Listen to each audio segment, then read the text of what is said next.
আসসালামু আলাইকুম বন্ধুরা, আশা করি আপনার সবাই অনেক ভালো আছেন। আলহামদুলিল্লাহ, আমিও আল্লাহর রহমতে অনেক ভালো আছি। শখের খামার ভান্ডারির পক্ষ থেকে আরও একটি নতুন ভিডিও নিয়ে আপনাদের মাঝে হাজির হলাম। ভিডিওর শুরু থেকেই আপনারা দেখতে পাচ্ছেন এখানে কিছু ঘাস আছে, একদম কচি ঘাস, ছাগলের জন্য আনা। এই ঘাসগুলো মূলত বিলের পাশে হয়ে থাকে। আপনারাও চাইলে এগুলা এনে ছাগলকে খাওয়াতে পারেন, কোনো সমস্যা নেই। বৃষ্টির দিনে ছাগল পালা একটু কঠিন, তার জন্য আপনারা এই ঘাসগুলো এনে ছাগলকে খাওয়াতে পারেন, যাতে আপনাদের সুবিধা হয়, কষ্ট না করতে হয়। কিন্তু ঘাসগুলো এলোমেলোভাবে দেওয়া যাবে না। যতটুকু পারেন আপনারা সুন্দর মতো আমার মতো কেটে দিবেন। কেটে দিলে ঘাসগুলো অপচয় হবে না, সব ঘাসগুলো খেয়ে ফেলবে, এতে আপনারও উপকার, ঘাসগুলো অপচয় হবে না। ঘাসগুলো সুন্দর মতন ধুয়ে শুকিয়ে নেবেন, কারণ যদি পানি সহকারে ঘাসগুলো দেন তাহলে ছাগল খাবে না। সেক্ষেত্রে গাছগুলো ধোয়ার পরে সুন্দর করে একটু শুকিয়ে নেবেন, তারপর আমার মতো সুন্দর করে কেটে কেটে দিবেন। আল্লাহর রহমতে সব গাছগুলো খেয়ে ফেলবে, সমস্যা হবে না। আপনারাও যদি এইভাবে কাঁচা গাছগুলো ছাগলকে খাওয়ানো শুরু করেন, ছাগলের স্বাস্থ্য ইনশাল্লাহ ভালো হয়ে যাবে।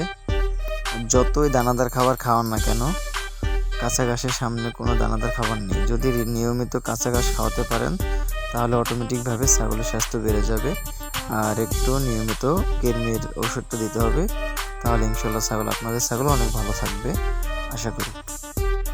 বন্ধুরা, যদি ভিডিওটি ভালো লাগে অবশ্যই লাইক, কমেন্ট, শেয়ার করে দিবেন। আর আমার ইউটিউব চ্যানেলটি অবশ্যই সাবস্ক্রাইব করে দেবেন যদি আমার চ্যানেলে নতুন হয়ে থাকেন। সবাই একটু সাপোর্ট করবেন, আপনাদের সাপোর্ট ছাড়া কিছুই করা সম্ভব না। তাই সবার কাছে অনুরোধ, সবাই একটু আমাকে সাপোর্ট করবেন। আর যখন সময় পাবো তখনই আপনাদেরকে নতুন নতুন ভিডিও দেওয়ার চেষ্টা করব ইনশাল্লাহ। সাবস্ক্রাইব করে পাশে থাকবেন। আমার ঘাস কাটা শেষ পর্যায়ে, ঘাস কাটা প্রায় শেষ, এখন ছাগলকে দেওয়ার পালা। আপনারা দেখতে পাচ্ছেন আমার ঘাস কাটা শেষ হয়ে গেছে। এখানে অনেকগুলো ঘাস কাটা, হয়তো বল বড়, তার জন্য খাবারগুলো কম দেখাচ্ছে। আপনারা দেখতে পাচ্ছেন আমাদের ঘাস কাটা হয়ে গেছে, এখন ছাগলকে দিব। খাবার রেডি হয়ে গেছে, এখন ছাগলকে দেওয়ার পালা। আপনারা দেখতে পাচ্ছেন গাছগুলো কমপ্লিট হয়ে গেছে কাটা।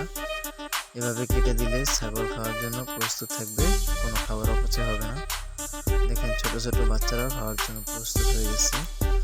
আর এদের মাগুলো সামনে আছে, তারাও খাওয়ার জন্য প্রস্তুত। দেখেন খাবার দেওয়ার জায়গাটা অতটা ভালো করতে পারিনি, ইনশাল্লাহ সামনে আরো ভালো করার চেষ্টা করব। দেখতে পাচ্ছেন ছাগলগুলো কেমন করতেছে, এরা বুঝতে পারছে এদের জন্য খাবার দেওয়া হয়ে গেছে। এদেরকে এখন ছেড়ে দিলে তারা তাদের স্থানে চলে যাবে ঘাস খাওয়ার জন্য, তাই এটা রেডি হয়ে আছে। দেখেন এই জন্য এই আমার খামারের সর্বপ্রথম ছাগল হচ্ছে এটা। এই ছাগল সে বুঝতে পারছে যে তাদের জন্য খাবার রেডি। এখন আমি সব ছাগলগুলোকে ছেড়ে দিব। দেখেন ছেড়ে দেওয়ার পর তারা কিন্তু চলে আসছে, এদিক দিক না থাকে, তারা কিন্তু সোজা ঘাস খাওয়া শুরু করে দিচ্ছে, কারণ এরা গাছগুলো অপচয় করবে না, কেটে দেওয়া হয়েছে। আর যদি আপনারা আনাম গাছগুলো দেন তাহলে অবশ্যই টেনে টেনে নিচে ফেলে দেবে, আর এখন গাছগুলো অপচয় হবে না।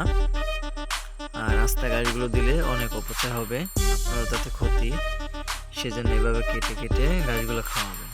আশা করি ভিডিওটি আপনাদের কাছে অনেক ভালো লাগবে। যদি ভালো লেগে থাকে অবশ্যই লাইক করে দেবেন, কমেন্ট করে দেবেন, আর বেল আইকনটি বাজিয়ে পাশে থাকবেন আরও নতুন নতুন ভিডিও দেওয়ার জন্য।